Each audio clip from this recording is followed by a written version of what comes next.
Welcome back. Here we are talking about Chapter 14, Pronouns. Pronouns, pronouns, pronouns. There are so many kinds of pronouns. I bet you didn't know that before you started reading Chapter 14, but guess what? There are. We are going to talk about them mainly so that we can recognize them when the time comes to diagram them. We don't want to be looking at a word and saying to ourselves, gosh, I wonder what kind of word that is. I know it's doing something, but I can't for the life of me figure out how to diagram it. Once we know it's a pronoun, we're going to know what to do with it. Pretty exciting. We will also pick up a few hot grammar tips along the way, which I know you can't wait to hear about. So let's go ahead and get started. Pronouns. What is a pronoun anyway? Pronouns are words that stand for nouns. That's what they are. That's what they do. And when we say nouns, what we actually mean is anything playing a nominal role. So we'll talk about nominals in Chapter 8, and pronouns can stand in for whole nominals. That's a trick we'll use actually to decide if something's a nominal or not. The thing that the pronoun stands for, the noun or the nominal, is called its antecedent. And when we look for pronoun-antecedent agreement, we are looking for the pronoun to agree with its antecedent in both number and gender. This is pretty easy in English, as opposed to in certain other languages, because we frequently use the second person pronoun you, which has neither number nor gender distinctions. It gets a little more complicated if we're using the third person singular, which has he, she, and it. Let's talk about the first major class of pronouns, the ones I've just been speaking of, the personal pronouns. Person, first, second, or third. Number, singular or plural. First person singular, I. First person plural, we.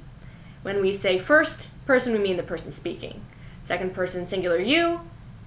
Second person plural, also you, the person or persons spoken to. And the third person, this is the only one where we have a little bit more action going on. He, she, it in the singular, and they in the plural. So you'll notice that the third person singular features gender.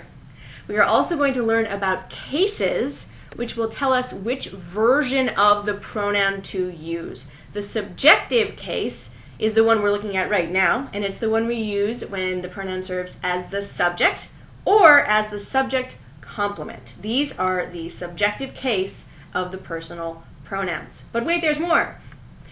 We don't just have the subjective case, which we use for the subject or subject complement. We also have the possessive case, which of course shows possession. Mine, my, yours, your, ours, our, his, hers, her, its, theirs, and their. Pretty exciting. And the objective case, which we use for the direct object, indirect object, object complement, or object of the preposition. Me, us, you, him, her, it, them. Notice that we will use the objective case with prepositions, because they're the object of the preposition, with the small exception of the preposition of, which uses the possessive case. We say a friend of his, not a friend of him. This is one of those things that drives non-native speakers of English crazy, and that we don't have to worry about much. So there are three different cases of personal pronouns: subjective, possessive, objective, and this comes into play with a very common grammar question: I versus me. I love this teacher up there in the corner. That's what I look like. Absolutely. That's what all teachers look like. We've just learned that I is the subjective case and me is the objective case. And it should be pretty easy to remember to use them correctly now that we have learned this, because we're going to use subjective and objective to our advantage. You've probably heard before that it's never correct to say blank and me, Butch and me, Cassidy and me. But of course this isn't true. We use I when we're talking about the subject of the sentence, the person or thing doing the action, and me when it's the object of the sentence receiving the action. So for example, Cassidy and I went for a walk. I am the one taking the walk, so I would say Cassidy and I, and it would be incorrect in this case to say Cassidy and me. However, in the sentence Zach told Butch and me to get ready, you might hear your ear grating a little bit on that phrase, Butch and me, but actually we are the ones receiving the action here. Butch and me are the objects of the sentence. It would be incorrect to say Zach told Butch and I to get ready. If you are confused about this, there is such an easy trick. Just take away the other person. In this case, take away Butch. So the sentence without Butch simply reads, Zach told me to get ready. And that's what you'd say, isn't it? Zach told me to get ready? You wouldn't say, Zach told I to get ready. You never would. So use your internal linguistic computer to help you out with this by implementing this simple trick, and you won't get I and me confused anymore. Let's talk about another issue related to personal pronouns, which is pronouns and sexism. We have a problem in the English language because we don't have a third person singular that can refer to either gender. But there are lots of workarounds for this. One workaround for writing is to take the offending pronoun out. So a bad sexist sentence would read, any doctor should consider his ethics before performing that operation. Clearly, this is sexist because it implies that all doctors are male.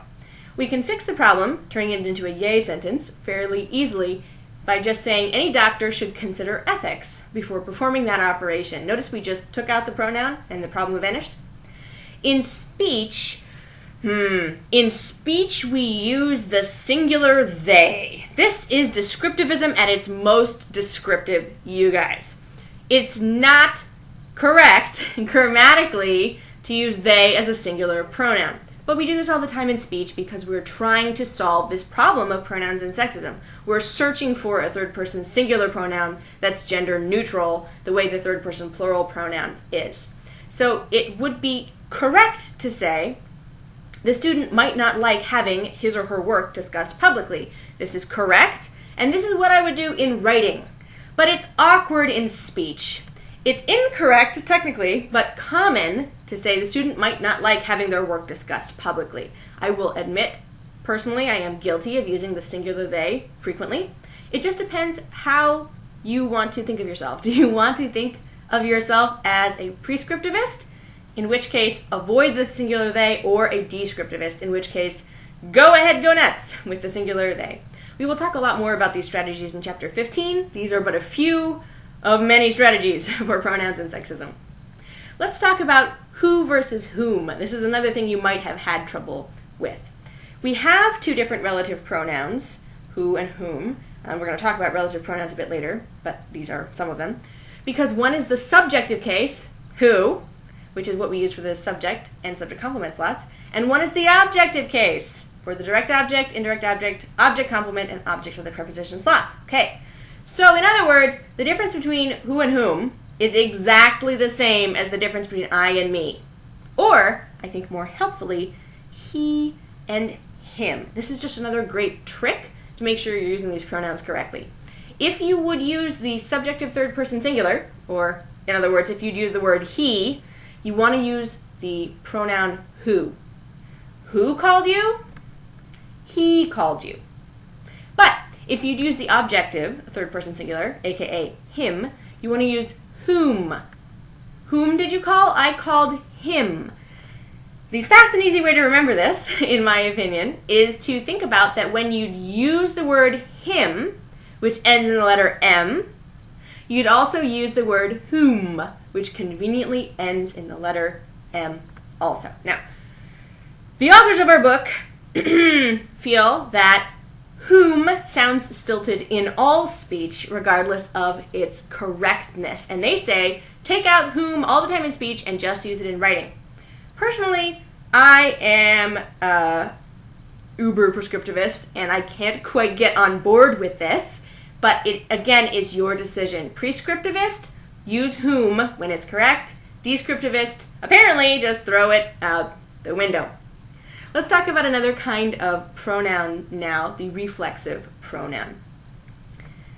My husband asked me to include this picture in the slideshow. I am doing so without comment. And moving on.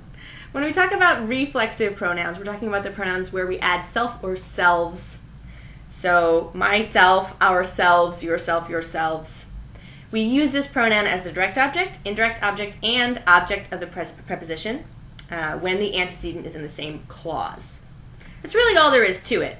We use reflexive pronouns reflexively without having to think about it, so I don't want to talk about it much more. Let's move on to intensive pronouns. Intensive, which are also known as emphatic reflexive pronouns. So emphatic.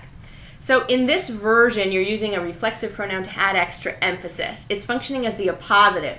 So it's not actually, it is replacing, but it's not replacing the subject in the same way. It's functioning as an appositive.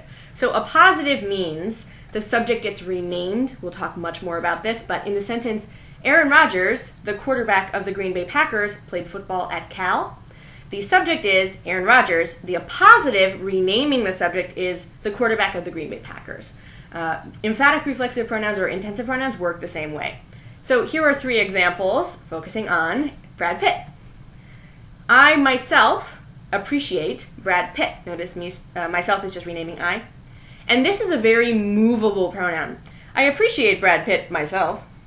Myself, I appreciate Brad Pitt. The diagram for all of these looks exactly the same, with the exception of myself being capitalized in the third instance, since it's playing the same role in the sentence, that of the appositive, every time. Appositives go in parentheses for diagramming purposes, which we will revisit later when we're actually doing appositives. But for now, you know. Let's move on to another type of pronoun, the reciprocal pronoun. They can be determiners or they can be objects. More on this in a moment. Each refers to each other, which is a reciprocal pronoun, refers to 2 nouns, and one another refers to 3 or more nouns. Watch it be a possessive determiner and watch it be a direct object. The girls at the slumber party painted one another's nails. There it is as a possessive determiner. All the students helped one another. There it is as the direct object. Reciprocal pronouns. Let's talk about demonstrative pronouns. Demonstrative pronouns are talking about number and proximity, which is probably new for how you have thought about them. At least I had never thought about them this way until I learned about demonstrative pronouns. So we're talking about proximity, near or distant, and number, singular or plural. So if there's one of them and it's close, we call it this. If there's two or more of them and they're also close, we call them these. Distant, that, and those. I have put that in bold because that is one of those words that fills so many different functions. One of its functions is as a demonstrative pronoun. It has to be replacing a noun or a nominal for it to be a demonstrative pronoun. It has to be replacing a nominal. So, for example, the demonstrative pronoun that could be used as a determiner, or it could be used as a demonstrative pronoun. It could also be used as a relative pronoun, which we'll talk about in the part B of this chapter 14 slideshow. But let's talk about how to distinguish between demonstrative pronoun that and determiner that. When one of the demonstrative pronouns precedes a noun, it's being used as a determiner. So for example, I missed that comment. That isn't replacing anything. It's not replacing anything. It's just designating which comment. It's a demonstrative determiner. We would diagram it like this. I missed that comment. Notice that is under comment the way that determiners are. However, if it's being used as a demonstrative pronoun, we're using it to replace a noun.